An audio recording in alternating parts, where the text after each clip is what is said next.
Si vous rêvez d'un voyage en train qui vous emmène très loin, jusqu'au bout de l'Europe, eh bien, je vous conseille la Roumanie. Ici, les wagons réussissent à se débrouiller sans locaux pour avancer. Il y a même des camionnettes qui se prennent pour des trains. Et quand il y a des ponts majestueux qui approchent, ça veut dire qu'on va franchir le Danube. Je vais donc partir à la rencontre des Roumains, en train, à travers les forêts, les Carpates et jusqu'au Danube. C'est parti!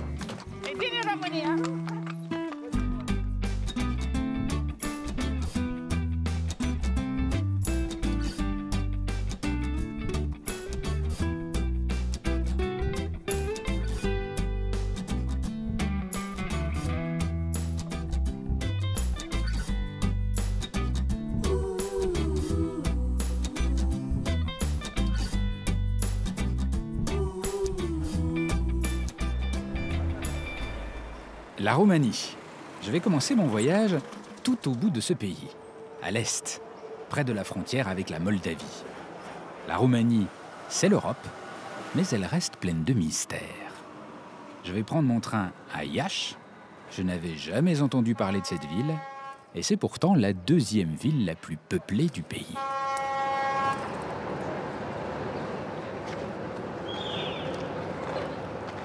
Mon premier train roumain, c'est là.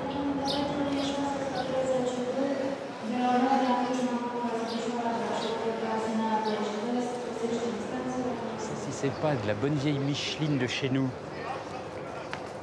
recyclée, j'ai un doute, mais tu sais, les Michelines rouges et blanc crème que je prenais quand j'étais petit pour aller au lycée. Regardez ça. Oui, c'est ça. TER Rhône-Alpes. Je me suis pas trompé. Cette Micheline de mon enfance, qui passe sa retraite en Roumanie, est de bon augure. Ce voyage promet de belles surprises. Bonjour. Me voilà parti pour la Bucovine, la région la plus bucolique de Roumanie. Mais avant tout, je trépigne de rencontrer des Roumains.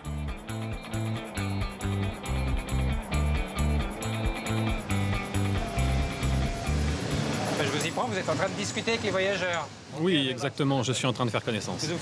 Vous avez le temps de faire un peu des connaissances dans les trains, ça... C'est un métier sympathique pour ça, en Roumanie?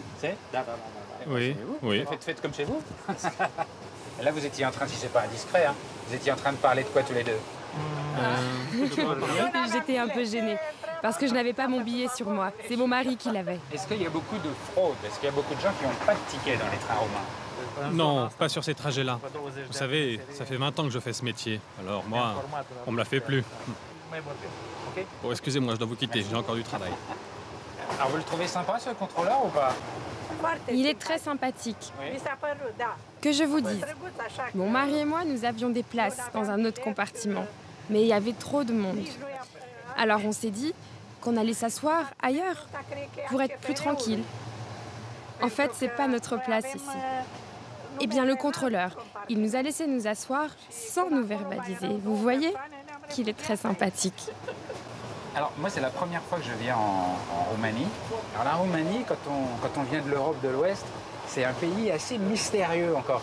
Qu'est-ce que vous auriez envie de dire spontanément de votre pays comme ça? Nous, Roumains, nous nous démarquons des peuples européens. Nous avons gardé nos habitudes séculaires, vieilles de milliers de siècles. La Roumanie a souvent été mise à feu et à sang par beaucoup de peuples, mais elle a été le bouclier de l'Europe. Nous faisons partie des pays latins. Notre langue est latine. D'ailleurs, la langue roumaine est la plus riche en mots d'origine latine de toutes les langues latines. Nous nous considérons donc comme les plus latins des latins. Plus latins que les Français et les Italiens, même. Je sens que c'est très important pour vous de me dire ça, que vous êtes des latins. Vous vous sentez un peu abandonné par les autres pays latins? Nous faisons partie de la famille des pays latins.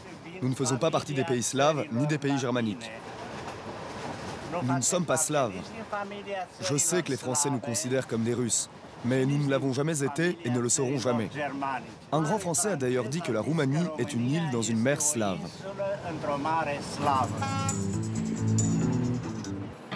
On arrive. Bah écoutez, moi je suis très content d'avoir fait ce premier voyage en train avec vous. C'était super. Merci beaucoup. Au revoir. Au revoir. Merci beaucoup. Au revoir.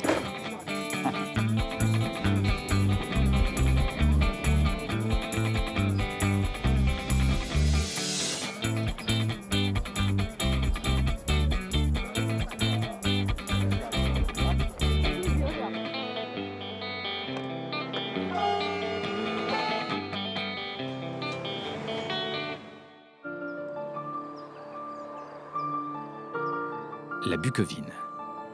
Paysage de douces montagnes, de petits villages et de monastères isolés, cet endroit est unique. Les murs extérieurs des monastères sont couverts de fresques, de peintures, un peu comme des bandes dessinées géantes, à ciel ouvert.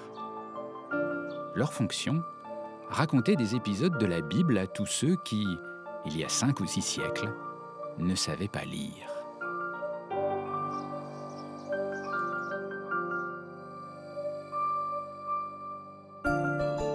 La Roumanie est principalement chrétienne, orthodoxe. Il y a beaucoup de sentiments religieux dans ce pays, et après des années de frustration pendant l'époque communiste, aujourd'hui, le dimanche, les églises sont pleines. Et même s'il faut se lever très tôt, la messe commence à 7h30, j'ai très envie d'aller voir à quoi ressemble une cérémonie orthodoxe.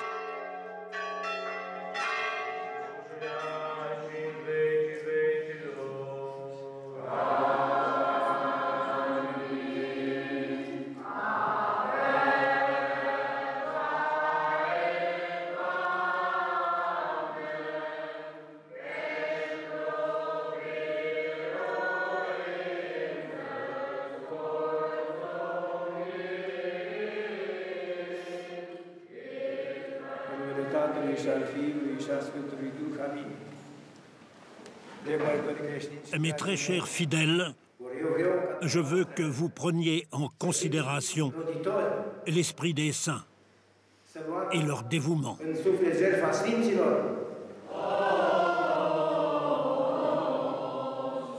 Il règne dans cette église une grande ferveur mêlée de simplicité. C'est une messe pour les vivants et pour les morts.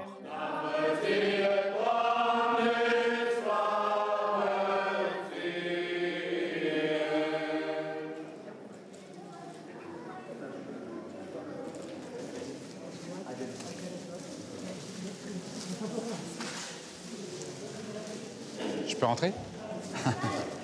Bonjour. Ça va? Oui, ça va, mais je suis fatigué. Je me suis levé très tôt. Vous savez, les messes orthodoxes sont très longues.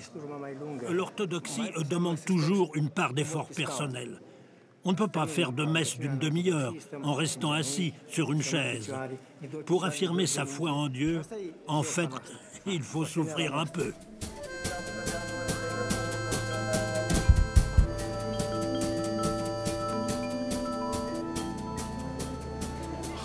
Ah ben ça c'est extraordinaire. Alors tout le monde est en train de casser la croûte tout autour de l'église. Ça c'est quand même pas mal ça. C'est pique-nique sur les tombes. Et tout le monde mange sur les tombes comme ça, c'est une sorte de... Les gens mangent sur les tombes pour honorer leurs morts. Ici, il y a une expression qui dit « quand on mange, on pense aux morts ». Merci. En l'honneur de son père. Tenez, ça c'est pour vous? Je vous en prie. C'est en l'honneur de mon père. Et... Ah, d'accord. Et c'est votre papa qui est décédé? Oui, c'est ça. Vous savez, il est mort de vieillesse à 91 ans. Il aura eu une belle vie. Donc c'est une belle raison pour célébrer ça. Et donc si je croque dans ce sandwich, c'est en son honneur? Oui, c'est ça, allez-y. Dans l'orthodoxie, quand un homme meurt, il y a un sentiment de tristesse lié à la disparition. Mais ensuite vient la résurrection. La mort est comme une renaissance. C'est pour cette raison que nous avons un œil qui pleure et un autre qui sourit. Je ne suis pas au bout de mes surprises.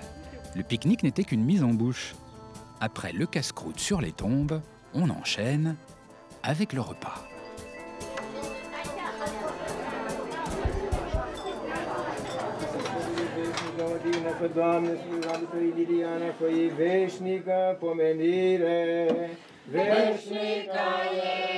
Qu'est-ce qui se passe ici? C'est toujours pour honorer les morts?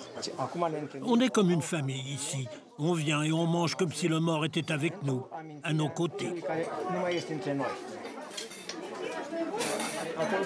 Bonjour. Et après la messe, il y a un petit festin comme ça uniquement quand il y a des morts qui ont été honorés ou c'est tous les dimanches? C'est pas vraiment tous les dimanches non plus, mais ça arrive très souvent. Nous avons une cuisinière qui prépare les repas et qui s'occupe de dresser les tables pour le déjeuner. Vous savez, le prêtre, c'est notre hôte. Est-ce que c'est un bon prêtre? Oui, très bon même. Pourquoi? Il n'y en a pas deux comme lui. On est très fiers, vous savez. On l'aime beaucoup. Que Dieu lui prête une longue vie et une bonne santé. Il est en train de rougir. Vous allez bientôt faire pécher d'orgueil, hein? C'est pas moi, c'est de leur faute.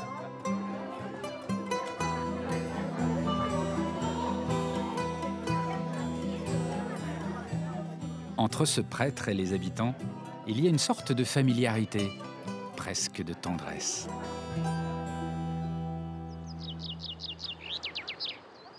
Je décide de rester au village et d'aller dès le lendemain lui rendre une petite visite.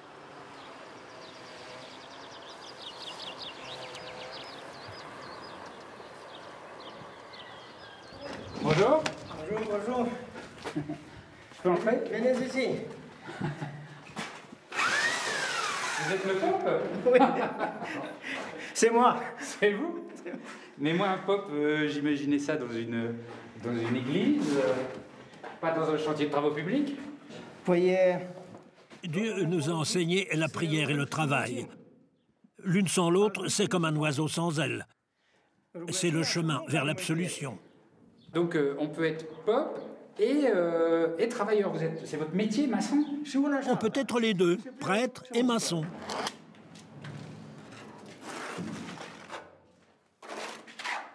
Vous préférez être en train de faire la messe à l'église ou en train de faire de la maçonnerie? L'un ne va pas sans l'autre. Dans la prière, vous vous détachez de tout. Vous ne pensez qu'à votre âme. En revanche, quand vient le travail, vous prenez conscience qu'on ne peut pas se contenter de la prière seul. Vous ne pouvez pas vivre seulement avec la prière, il faut aussi le travail. D'ailleurs, si moi je ne faisais que prier, les gens diraient « Ah, celui-là, il fait que du blabla », mais il n'agit pas. Il faut les paroles et les actes. Vous voyez, cette maison, je la fais pour mon fils, qui travaille là-haut. En faisant cette maison, je lui apprends aussi ce métier. Mais, donc quand on est pope, on peut travailler, avoir des enfants, donc avoir une femme. La religion orthodoxe autorise les prêtres à se marier et à vivre en famille. Pour moi, le fait d'avoir une famille m'aide à comprendre les problèmes que rencontrent mes fidèles. Je me sens plus proche d'eux. Vous pensez que c'est mieux qu'un prêtre et une femme, un prêtre se marie? Vous savez que dans l'Église catholique, c'est pas possible. Le mariage pour un prêtre orthodoxe est une base pour sa foi. Si tu as une femme et des enfants, t'es équilibré. Tu ne chercheras pas autre chose. Allez, on laisse tout ça. On va voir comment travaille mon fils là-haut. Bonjour. Tout le monde comprend bonjour en Roumanie, c'est ça? Voilà. Mon fils. Ah. Bonjour. Bonjour. Vous parlez français? Je suis comme ça. Et alors, est-ce que c'est un bon maçon ou pas? Oui, c'en est un. Qui est le meilleur maçon? Papa, évidemment. Moi, je suis qu'un apprenti. Et est-ce que c'est un bon professeur? Est-ce qu'il vous apprend des bons trucs? Ouais. Oui. Depuis que j'ai commencé ce travail, j'ai appris énormément de choses sur la construction d'un habitat. J'essaie de m'appliquer dans mon travail. Et si je réussis, je le dois à mon père. Ça va être quoi votre métier? Maçon? Non, prêtre. Je veux être prêtre dans la même église que papa. Et construire des maisons pendant mon temps libre. Ah bon? Ah, vous voulez... Ah, donc exactement comme papa alors? C'est-à-dire prêtre et maçon? Si. Allez, non, il vous admire, hein? Et ça me réjouit beaucoup qu'il m'admire. Moi aussi, je l'admire, vous savez, parce qu'il apprend bien. Comme vous voyez, on travaille ensemble. Nous faisons tout ensemble. Se reposer, écrire et bien sûr parler de Dieu.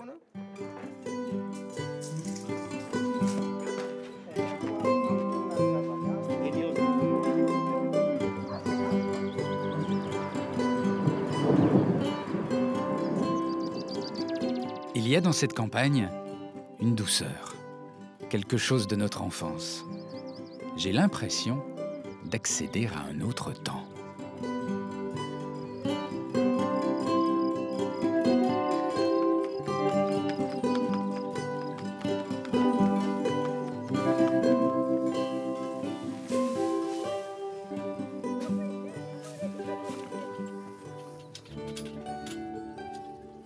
Comment vous avez fait pour l'arrêter? Vous lui dites brrr, brrr. Oui, exactement. Je lui dis brrr et il m'écoute. Chez vous, vous ne faites pas comme ça? Vous savez, on travaille comme ça en Roumanie, à l'ancienne, avec la charrue et le cheval. Ça vous dirait d'essayer? Allez, venez. Si je vais pas droit, je vais arracher vos plans. Bah, c'est parti. Doucement, doucement. Comme ça, voilà. C'est ça, vous voyez, vous avez appris quelque chose. Mais je suis en train d'arracher vos plantations, là. Ah, mais je suis en train de passer sur votre maïs. Je suis en train de tout... Mais dites-moi, vous vous débrouillez bien? Leur maïs. Je suis désolé. Comment vous faites pour que ce soit rentable? Parce que vous passez des heures à faire ça pour un tout petit champ. Donc au bout du compte, c'est pas très rentable, si? Oui, c'est vrai. Nous, on produit pas beaucoup, mais ça nous suffit. Alors, vous seriez pour ou contre le tracteur? C'est vrai que c'est plus rapide avec un tracteur. Mais vous savez, un tracteur, ça coûte cher. Est-ce que vous seriez d'accord pour faire un crédit pour acheter un tracteur et du coup produire plus? Non! Non! On n'a pas envie de se mettre un crédit sur le dos. Quand tu empruntes, tu rembourses le double. Au final, tu dois toujours donner de l'argent à la banque. Et nous, on veut rester libres.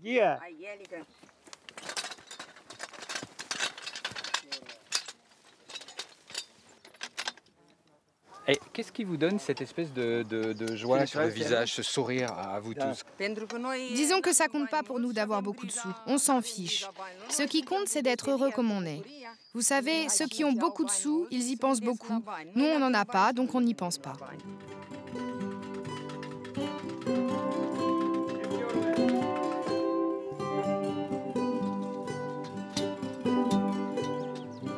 La Roumanie m'étonne. Je suis à la fois en Europe et ailleurs. La sensation d'être comme à la maison et au bout du monde. J'ai entendu parler d'une petite vallée perdue au nord du pays, dans une région de forêt profonde. Une vallée où il n'y aurait aucune route. L'unique moyen pour aller d'un point à un autre serait une voie ferrée.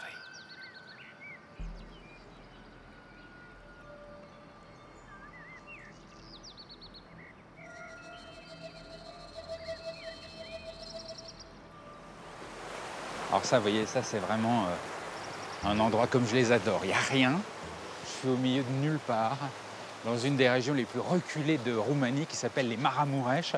Là, pas loin, il y a la frontière avec l'Ukraine. Une petite voie ferrée qui mène en dessous. Et puis alors, regardez celui-là. Celui-là, il n'est pas comme les autres. C'est une espèce de train ou de... Bonjour. C'est un bus ou un train? Poliția de frontieră. Poliția? Da, poliția. D'accord. Bonjour, je peux monter?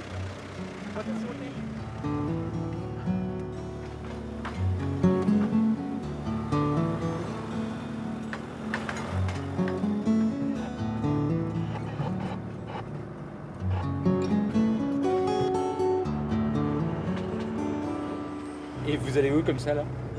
Nous sommes de la police des frontières. On part en mission pour une semaine là. Nous allons surveiller les passages entre la frontière roumaine et ukrainienne. C'est une zone isolée qui est tout au bout de cette voie ferrée. Vous êtes en train de changer de monde, vous basculez dans autre chose. On peut dire ça. C'est vrai que lorsqu'on part, on laisse des choses derrière nous. On est envahi par un sentiment de tristesse et de mélancolie, mais bon, il ne faut rien y faire. Comme en plus on est une petite équipe, il faut absolument qu'on s'entende comme des frères. Sinon ça se passerait pas bien, c'est certain. Alors, moi j'adore votre train de la police des frontières. Et, en fait c'est un véhicule de police auquel vous avez mis des roues de train, c'est comme ça? En fait c'est un véhicule qui était censé rouler sur le bitume et que l'on a adapté à cette ligne de chemin de fer particulière de la vallée du Vasser. Et alors ça se conduit comme une camionnette? Oui, ça se conduit presque comme une camionnette. Mais attends, tu vas voir. Vali! Vali! Attends, il veut monter avec toi. Il veut savoir comment ça se conduit. Montre-lui un peu, s'il te plaît.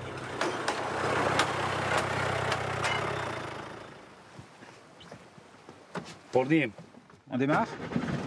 Le contact, c'est comme sur une voiture. Jusque-là, je comprends. Les vitesses. Ensuite, on passe les vitesses.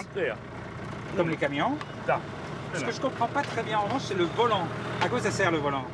Juste à freiner.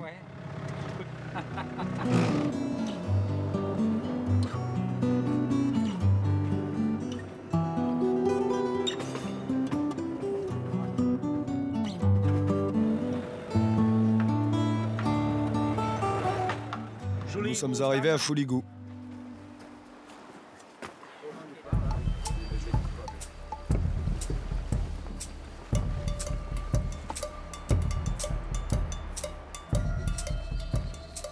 Et donc là, c'est parti, vous partez patrouiller à travers la forêt, jusqu'à la frontière?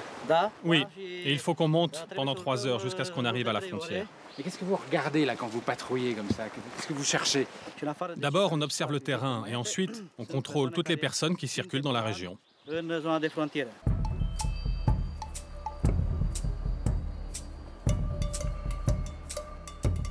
S'il y a un contrebandier ou quelqu'un qui franchit illégalement la frontière ici, il a quand même juste 1 milliard d'hectares pour passer. J'ai l'impression que c'est quand même une mission très difficile. Oui, c'est difficile. Mais on compte aussi beaucoup sur les habitants de cette région pour nous renseigner. Vous savez, notre présence sur le terrain est indispensable. On connaît tellement bien la vallée que, de la ligne de chemin de fer au chemin forestier, il n'y a pas d'autre passage possible.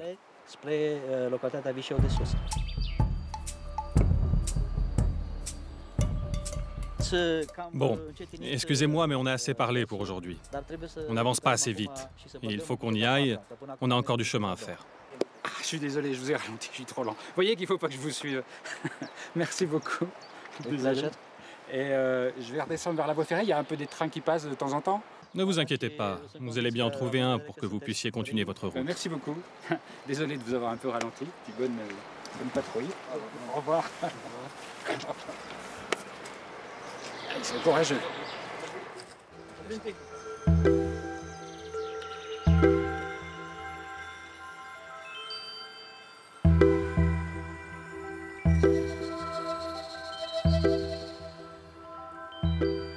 Trois heures, seul, au fond d'une forêt, près d'un improbable chemin de fer.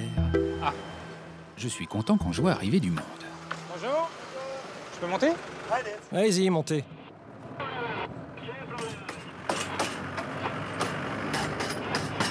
Qu'est-ce que vous allez faire, vous, là, dans la forêt? On est garde forestier. Là, on va marquer des arbres qui seront abattus et vendus ensuite aux enchères. Et vous mettez combien de temps pour aller au boulot le matin, comme ça? 2 heures.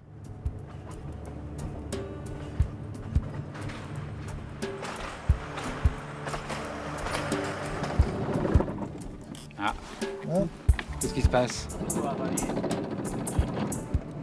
Donc là, nous sommes dans une camionnette transformée en train qui ne roule qu'au point mort, au fin fond de la Roumanie. C'est ça la vie.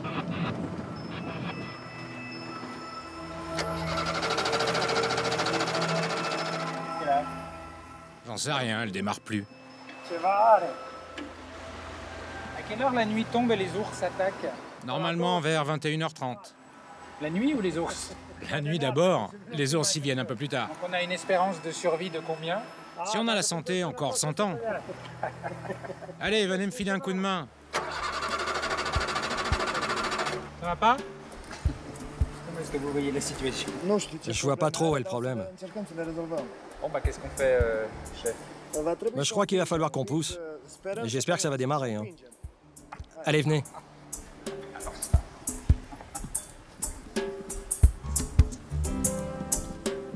Faut enlever le frein.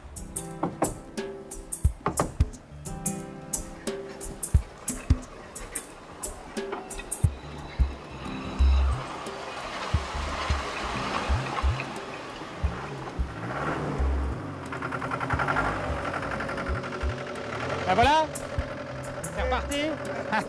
Et on a bien poussé.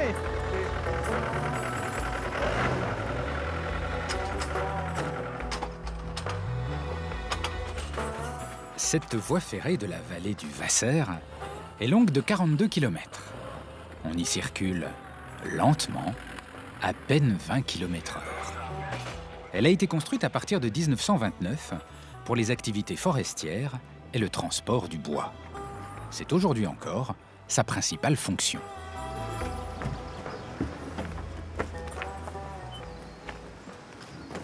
C'est là votre bureau? Ouais. Pas mal.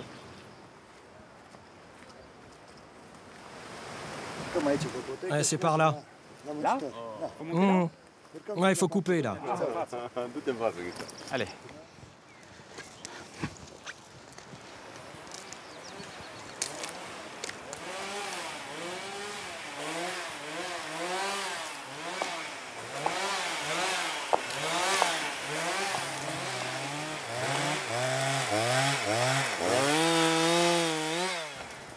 Voilà, on est arrivé.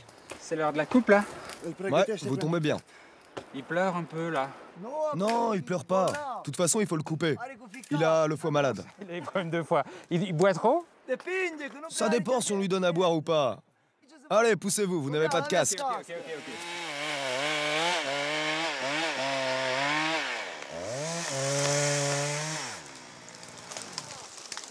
Voilà, j'en fais 20 à 30 comme ça. C'est toujours la grande question que je vais poser au bûcheron. Est-ce que ça vous rend triste quand vous allez couper un arbre? Mais non, je suis pas triste. De toute manière, quand ils sont malades, il faut les couper. Tenez, regardez, celui-là, il avait le foie pourri. Qu'est-ce qui vous plaît ici, dans la forêt? Qu'est-ce que vous aimez? Tu sais, moi, ce que j'aime avant tout, c'est de pouvoir exercer un métier physique, qui fait des muscles, à l'air pur. Ici, c'est le cadre idéal. De toute manière, je sais rien faire d'autre. Comment ça a commencé? Cette famille, mes grands-parents, mes parents, étaient bûcherons. Quand j'avais 5 ans, ils m'emmenaient déjà avec eux en forêt quand ils travaillaient et j'adorais ça. Vous voyez, ça remonte à loin.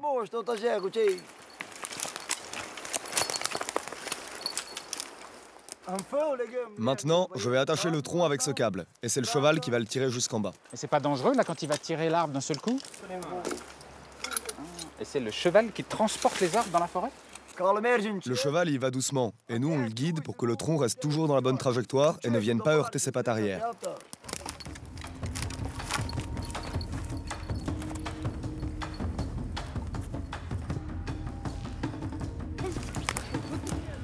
Mettez-vous sur le côté, c'est mieux.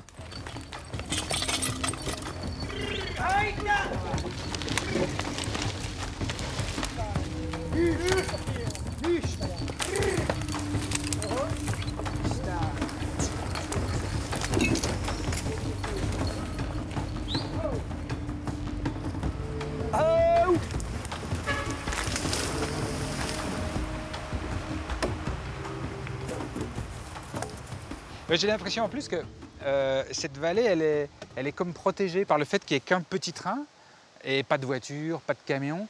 Qu'est-ce que vous diriez si tout à coup on vous annonçait qu'il y avait une route à 4 voies qui montait dans la vallée? Ça, c'est pas possible. À chaque fois qu'il y a eu des études de fait là-dessus, on s'est rendu compte que la voie ferrée était moins coûteuse que la route. C'est sûr que si ça se faisait, ce serait une mauvaise nouvelle pour tout le monde. Ça détruirait tout notre environnement. La nature en prendrait un sacré coup. C'est marrant parce que à la fois vous faites un métier qui a l'air quand même assez dur, assez physique, dans des conditions qui ne sont pas simples, et en même temps on a l'impression que vous êtes dans un petit cocon douillet. Je me trompe? C'est vrai qu'on a un métier dur, mais en même temps, moi je me sens bien ici, au milieu de la nature, avec mes collègues. Vous savez, cette vallée, c'est toute ma vie. Bon, bah merci beaucoup. C'était super. Bravo. Merci beaucoup, monsieur. J'étais content de découvrir la forêt avec vous. On va reprendre le train? Hop. J'ai le sentiment d'avoir découvert un monde à part. Dans cette vallée, coupée du monde, sans voiture ni camion, avec juste une petite voie ferrée, travaillent tous les jours, discrètement, près de 300 personnes.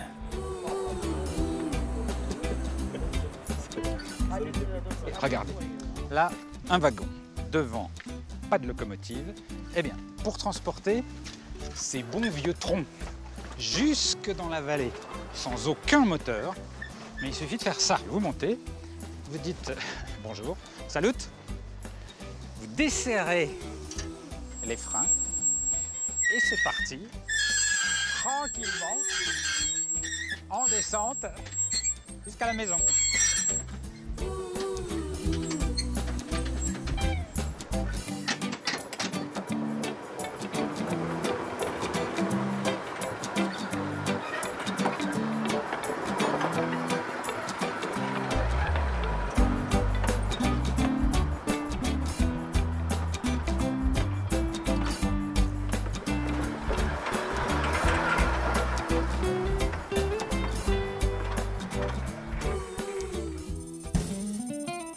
Je file maintenant vers Shigishohara. C'est là que je vais prendre mon prochain train. Et c'est ici, dans cette ville médiévale, romantique, que serait né le terrible Dracula. Mais quand on demande où vivait Dracula, cela surprend toujours un peu les Roumains. Car Dracula, c'est le héros d'un roman de Stoker, un héros qui n'a jamais existé. En revanche, il est en partie inspiré d'un personnage réel, né à Shigishohara au XVe siècle, le prince Vlad Tepes, ou Vlad l'Empaleur, c'était pas un tendre. Vlad Tepes s'appelait aussi Dracula, du surnom de son père, Dracule. Certains disent qu'il avait la peau pâle et qu'il était sensible à la lumière, mais il n'y a pas vraiment de traces précises indiquant qu'il buvait le sang de ses ennemis. Ce qui est sûr, c'est qu'il y a bien des vampires dans le folklore d'Europe centrale.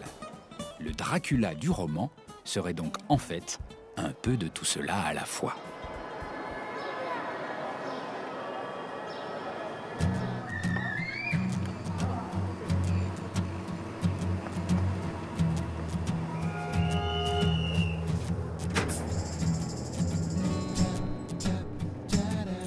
Départ pour la capitale de la Roumanie, direction Bucarest.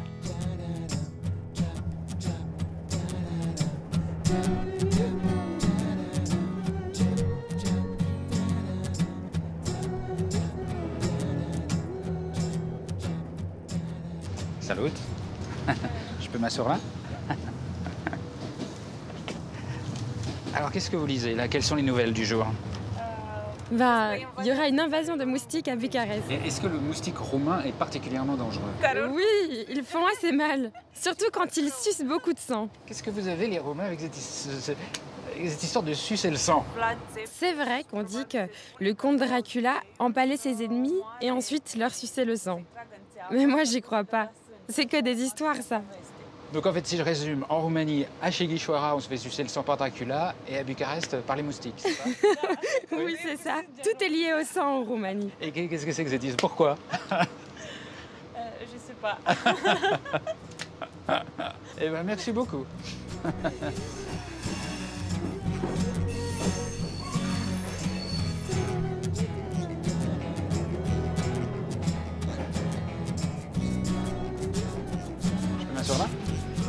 Je vous en prie.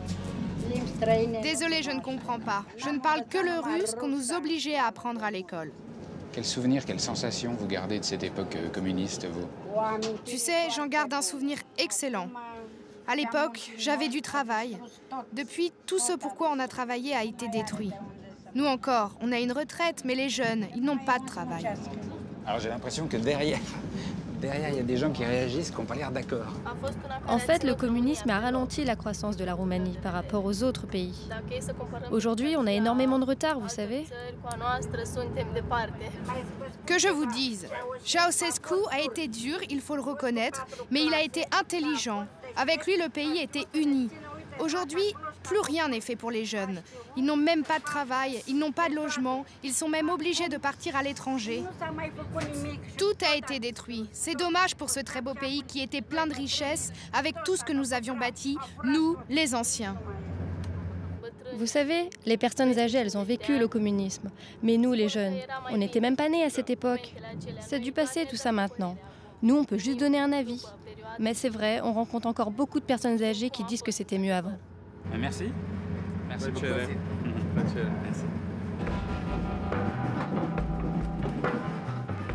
Je suis troublé par cette conversation. Pour ma génération, vue d'Europe de l'Ouest, il est difficile d'oublier Ceausescu, un dictateur qui se faisait appeler le génie des Carpates, le Danube de la pensée, qui déplaça des populations, fit raser des milliers de villages, mit en place la Securitate, la police politique redoutée, Il finira exécuté avec sa femme Elena devant les caméras de télévision en 1989, lors de la Révolution roumaine, après un procès expéditif.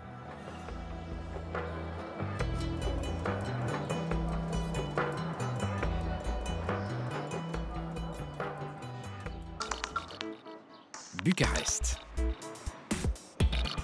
Je m'attendais à une ville terne, grise, façon bloc de l'Est, et je perçois tout autre chose. Bucarest possède un charme difficile à décrire. Elle respire la vie, comme s'il fallait rattraper le temps perdu. Il y a de vieux quartiers patinés par le temps qui font penser à la Havane, des immeubles modernes, des bars grisâtres. Certains de ces immeubles rappellent Paris. Pas vraiment d'harmonie entre tout cela, mais partout, une énergie, une jeunesse. Et parmi les monuments de Bucarest, les œuvres de Ceausescu, toujours lui. Des monstres gigantesques qui ont profondément transformé la ville. Le plus célèbre d'entre eux est le Palais du Peuple. Ah oui, c'est énorme, c'est énorme. C'est gigantesque.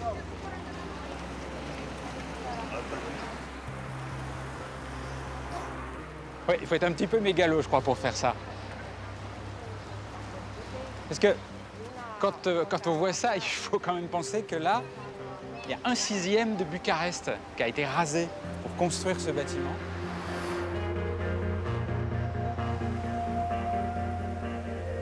Pour en savoir plus, j'ai rendez-vous avec Romulus, journaliste roumain, intarissable sur les grands travaux de Ceausescu. Bonjour. Bonjour. Et c'est dément, hein? Oui, c'est un bâtiment qui fait 330 000 mètres carrés. C'est gigantesque. Avec ses 85 mètres de haut, c'est le bâtiment le plus haut de Bucarest. Et le plus intéressant, c'est qu'il fait 92 mètres de profondeur. Ceausescu y a fait construire 2 bunkers atomiques. Ah oui, donc c'est la moitié de l'iceberg là qu'on voit seulement. Oui, on peut dire ça. Vous savez, c'est plus gros que les pyramides égyptiennes et mexicaines. C'est un des plus grands bâtiments du monde, vous savez. On va voir dedans? Oui. Allez.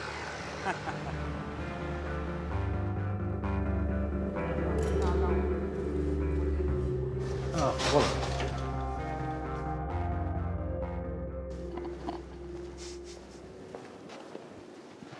Enfin, c'est incroyable.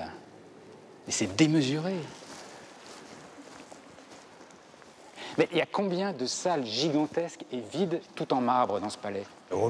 Il y a 1000 salles en tout. 1000? Oui. Et alors, le but, c'était quoi? C'était de loger sa famille? Non.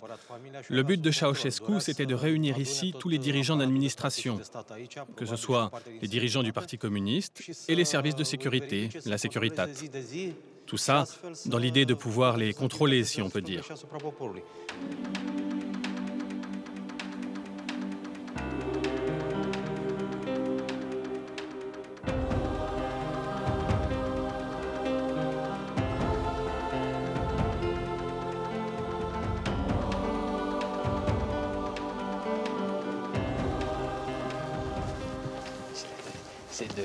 Oh là là là.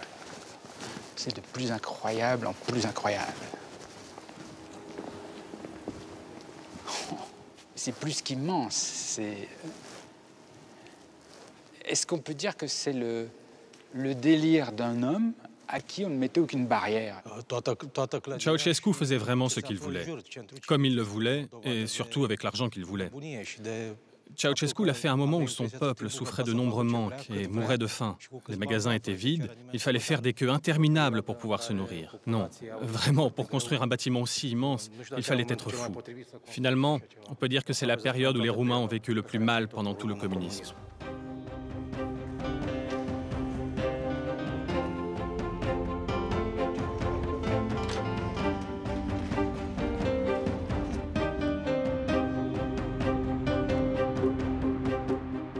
Là, on est sur le balcon où Ceausescu rêvait de s'adresser à la foule, mais ironie de l'histoire, la révolution l'en a empêché.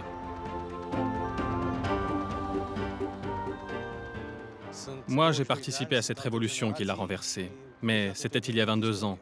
Depuis, de nouvelles générations sont arrivées et pour moi, tout cela appartient au passé. La révolution de 1989 a donc empêché Ceausescu de finir ses grands travaux. Comme ces énormes bâtiments, jamais terminés, et censés devenir le musée du Parti communiste. Mais je ne suis pas au bout de mes surprises. La plus grande se trouve au cœur de Bucarest, derrière une banale palissade.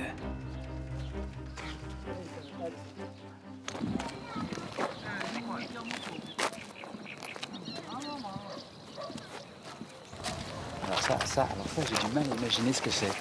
Ceausescu a voulu faire construire un lac, une immense base nautique olympique. Et depuis la Révolution, ces 200 hectares sont restés en friche.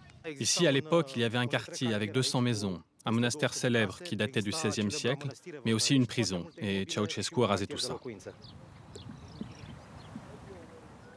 On a du mal à se rendre compte tellement c'est grand.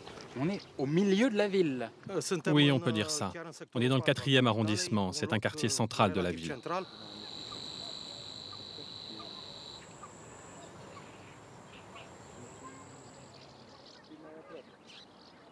Il y a des projets précis pour l'avenir de ça? Il y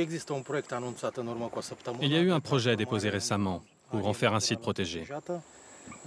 Mais le problème, c'est qu'il y a une centaine de propriétaires qui revendiquent leur bout de terrain. Ah bah oui, parce que ça appartient toujours aux gens qui ont été expulsés, c'est ça? Le problème, il est simple. Les gens expulsés par Ceausescu veulent soit un dédommagement, soit récupérer une parcelle de terrain. Mais la réponse, elle est d'ordre politique et ça fait 22 ans que les autorités ne veulent pas y répondre.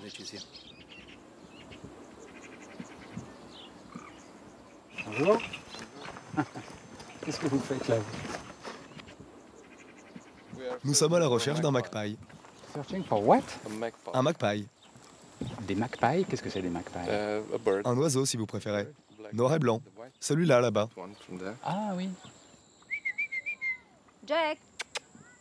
Qu'est-ce que vous pensez de cet endroit incroyable, quand même, le 4e arrondissement de Bucarest, qui est je ne sais pas. C'est fantastique. C'est fantastique. Pourquoi? Parce qu'on est en plein milieu de la ville.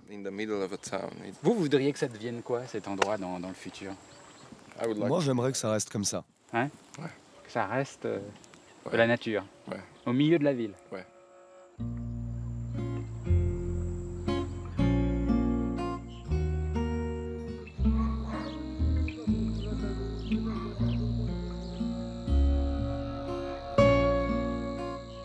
J'ai un coup de cœur pour cette ville.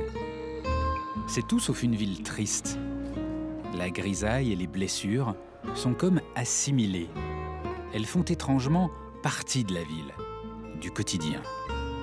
La vie est passée par là, elle a repris ses droits. C'est une incroyable leçon face au temps qui passe.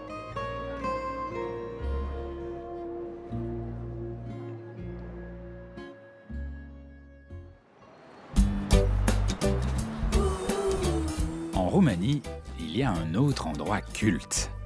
Après Bucarest, j'ai très envie d'aller découvrir le delta du Danube. C'est à peine à quelques heures de train.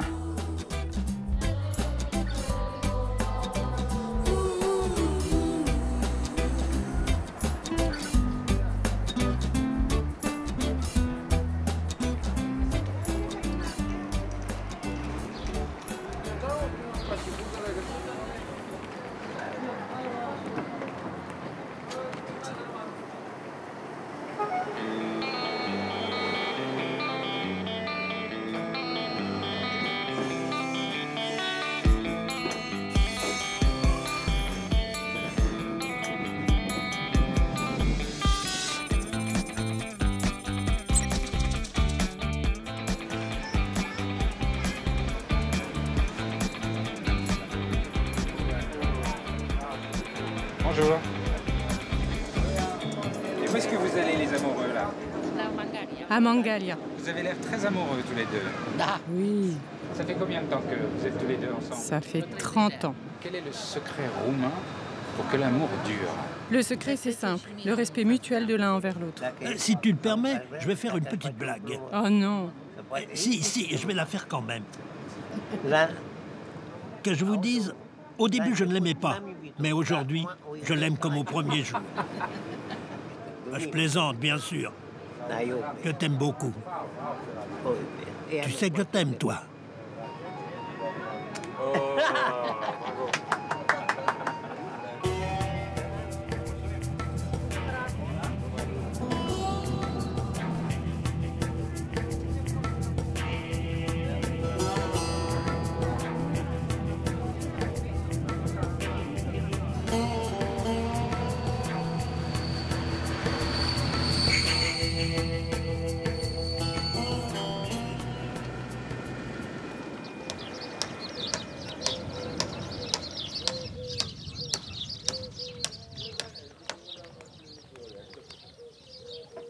Le delta du Danube. J'ai changé de monde. C'est une des plus vastes zones humides d'Europe.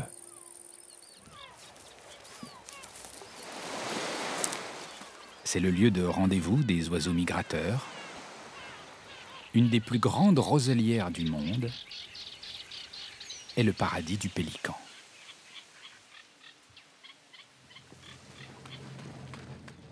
Un endroit à part où les sons vous parlent autant que les images.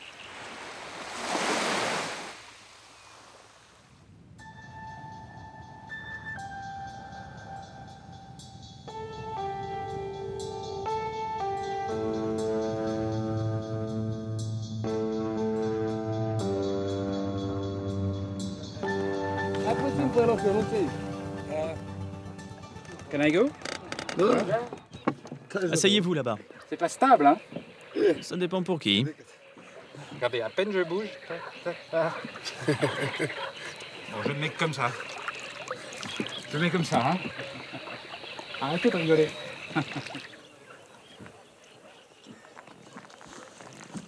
Qu'est-ce que vous pêchez comme poisson? Je pêche des brochets. Vous passez combien d'heures par jour sur le delta, comme ça? Disons 2-3 heures, ça dépend. Qu'est-ce que vous appréciez le plus ici, quand vous êtes tout seul sur le delta? Ce que j'apprécie le plus, c'est beau ici. Et puis, j'aime attraper du poisson, quand il y en a, bien sûr. À quoi vous pensez quand vous êtes là, tout seul, au milieu du delta? À quoi veux-tu que je pense? Au poisson que je vais pêcher? Là, pour l'instant, j'ai juste mis le filet. Mais si ça mord, je vais montrer comment ça marche. Et on attend combien de temps, là, avant que ça morde? Ça dépend. 2 heures. 3 peut-être. D'habitude, j'ai une canne à pêche. Mais là, je ne l'ai pas. En attendant que ça morde au filet, je pêche. Bon, ben, on attend. On attend.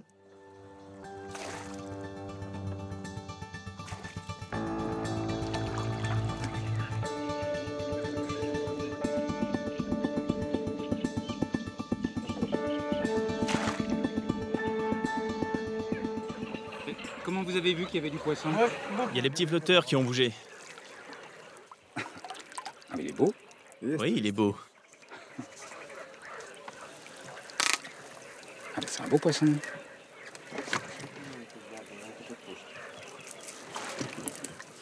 Ah, bah oui, c'est un beau poisson, ça. C'est quoi comme poisson, ça? Comment ça s'appelle? C'est un chalot. Un chalot, bon. Je sais pas ce que ça veut dire en roumain, chalot. C'est un beau chalot. Et pourquoi il a la bouche ouverte comme ça? En fait, il courait après un petit poisson. Il avait la bouche ouverte, et juste au moment où il allait l'attraper, bah, il s'est pris dans le filet. Non, c'est vrai? C'est incroyable. Alors, il était comme ça, là, et flac, il est mort la bouche ouverte. Ouais, faut croire. Pourquoi il meurt? Je lui ai pas demandé.